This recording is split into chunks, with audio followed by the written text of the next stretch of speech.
What's shaking, everybody? So my Crohn's disease is gone. Cured? Perhaps. In remission? Perhaps. Symptom-free? Perhaps. Med-free? Perhaps. I'm definitely med-free. I think what it comes down to is ultimately what you perceive all of those things to mean, because they might all have a different meaning for you. But I think what it ultimately comes down to for almost everybody suffering with an IBD, including myself back then, it came down to the fact is I wanted to live a normal life. I wanted to get rid of my gut symptoms, period. That's what I wanted. I wanted to be able to live a normal life, go out with my friends, enjoy nights, chill with people, have a normal relationship. So I wanted those embarrassing symptoms of going to the bathroom 30 plus times a night, having bloody diarrhea, having crazy joint pains, bad skin problems, all of those symptoms to be gone. That's what I wanted. And so when I say that my Crohn's disease is gone, and I have Crohn's disease and ulcerative colitis, so when I say that I've been 10 years in remission or 10 years disease free, I mean that for the last decade, I've had minimal to zero symptoms over the last decade.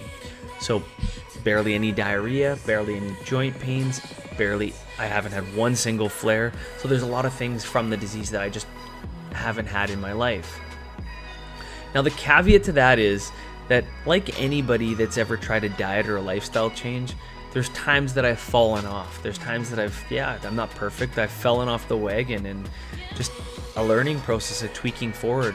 And during those times when I mean that I've fallen off the wagon, it was going like 1 or 2 weeks of eating whatever I wanted, eating really crappy food, and all of a sudden, little symptoms started to poke their way forward.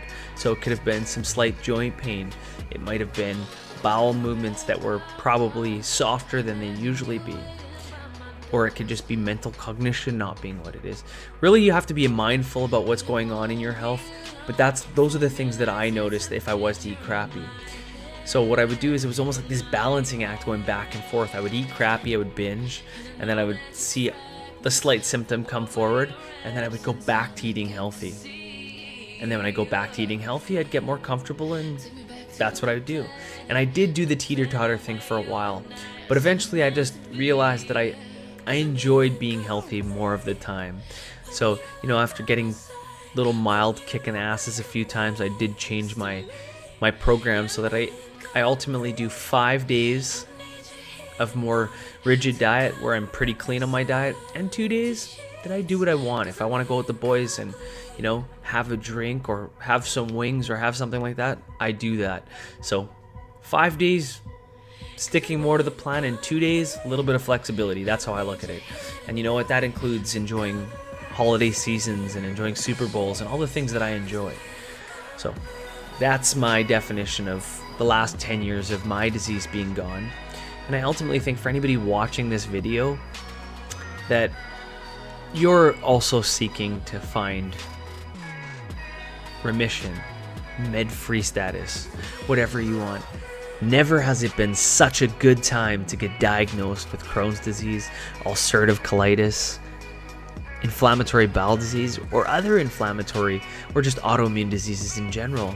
And I know you might hear me say that and you might think that sounds absolutely crazy, but it's not. You think about all the people that existed before that didn't have the technology and the tools that you have right now, that were stuck suffering their entire lives and going through countless operations and being on toxic drugs. You have so many options at your fingertips.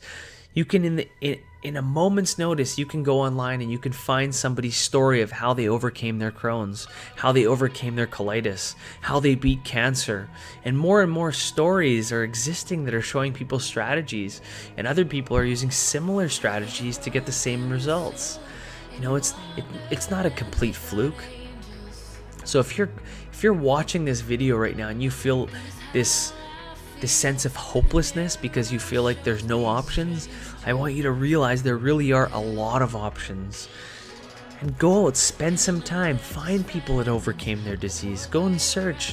When I got sick in 2007, or when I was at my worst in 2007, there was no such thing as looking at Facebook or looking at YouTube to find quick testimonials and finding people that made YouTube channels talking about their experience. You know, it was very hard to find these things. I had to pretty much look at something called forums, and I'd read line by line by line, listening to people's accounts of their disease, and for the most part it was just negative people talking about how much they hated their life. And it was definitely hard for me to read all these accounts compared to looking now, and you look on YouTube and you can see a guy that went from being skinny and sick and embarrassed to being cut and built and confident and healthy. And you know, not can you just overcome your disease and live a normal life. You can push that further. You can go from being sick with the disease to having optimal health and feeling awesome and being in the best shape of your life. And I'm telling you from a guy that's experienced it. And not only have I experienced it, I've been in remission for close to 10 years. Call it what you want to call it. But for anybody that's watching this video, you know what? I have a free guide. You guys are interested? The information is in the link below. And if you guys have questions, you want to talk about your experiences, make sure to leave a comment, because I am curious to know, guys. Because it really is a collaborative effort to help people heal and achieve remission or disease-free or med-free status, whatever you want to call it, because ultimately that's up to you guys. My mission here is just to help people that are suffering and feel the way that I felt 10 years ago, which was completely hopeless, hugging a toilet. And that's what I don't want you guys to feel. Thanks so much for tuning in. Thanks a million for the support. I totally appreciate it, guys. Cheers. Are you tired of feeling crappy? Get my free healing guide. Tips, tweaks, and hacks. Click the description for more information.